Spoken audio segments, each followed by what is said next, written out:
कहू कहू पुरुषोत्तम मास सरिबाकु बसिलाणी। नमस्कार, जय श्री जगन्नाथ। मोर आउ गोटे मिनी ब्लॉग आपण मानक सहित मोर ठाकुर घर पूजा पाठरू। आज थिला गुरुवार। गुरुवार को ता सहित पद्मिनी एकादशी बा कमला एकादशी। पुरुषोत्तम मासर ये थिला शेष एकादशी।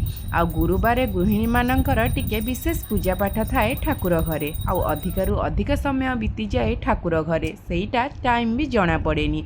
ता सहित जदि आउ किछि पड़ीगला एकादशी, संक्रांति, पूर्णिमा, ता पुणी आउ टिके अधिक समय लगी जाए।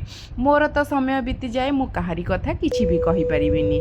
आउ हाँ, आमे माने एकादशी न करिले मध्य भगवान विष्णुक प्रति आम मनरे भक्ति भाव रहिबा दरकार, ताक प्रति समर्पण भाव रहिबा दरकार।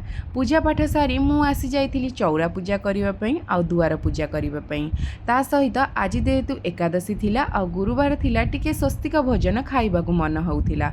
आ मते जेहेतु खेचड़ी आसेनी, आ मम्मी मोर एबे बेंगलोर जाइछि, सेथिपई मु टिके घरकु आसीछि। आ तो मु साना मम्मी के डाके खेचड़ी बनै देइथिली। आ मु एपटे डाली कर देइथिली। आजिर खाइबार थिला खेचड़ी, डाली की लेंबू।